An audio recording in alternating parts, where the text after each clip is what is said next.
Doctor Abdul Qadeer Khan کے قبر پر حاضری دینے کا مقصد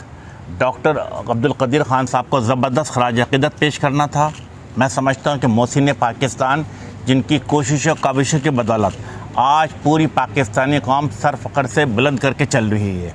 آج جسے کہتے ہیں کہ انہوں نے جو ایٹمی دھماکے کے حوالے سے جو ان کی کنٹریبیوشن تھی، پاکستان کے کینپ کو ڈیولپ کرنے میں جو ان کی کنٹریبیوشن تھی، میں سمجھتا ہوں کہ پوری قوم ان کی احسان مند ہے۔ اور اسی وجہ کر MQM پاکستان نے ہمیشہ کیا مطالبہ کیا ہے کہ جو کنٹریبیوشن ان کی پاکستان کے حوالے سے تھی، اسی تناظر میں دیکھتے ہوئے ان کو خراج عقیدت پیش کیا جائے۔ اور کل بھی وفاقی کیبنٹ میں کیا MQM کے ڈیلیگیشن نے کہ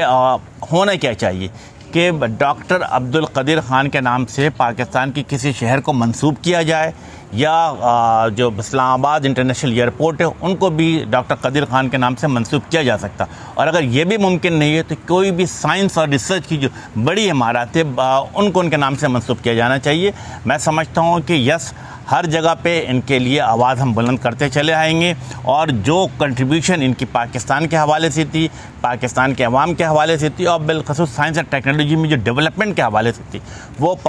ساری دنیا تک یہ قائم و دائم رہے گا۔ اور ہماری خواہش یہ ہوگی کہ ان کی مشن کو جو انہوں نے پاکستان کو ایٹمک انرجی کے حوالے سے، میزائل ڈپلومیسی کے حوالے سے جو آگے بڑھایا تھا، اس کو جاری و ساری رکھا جائے۔ کیبنٹ میں وزیر اعظم نے آپ کی تجویز کے اوپر کیا اس کو پسند کیا ہے؟ اس پہ فیصلہ ہوگا قدیر خان کے نام سے ضلع یا کسی عمارت کو منسوخ کرنے؟ جی بالکل، میں سمجھتا ہوں کہ میں وزیر اعظم پاکستان کا شکریہ ادا کرتا ہوں کہ کل انہوں نے جو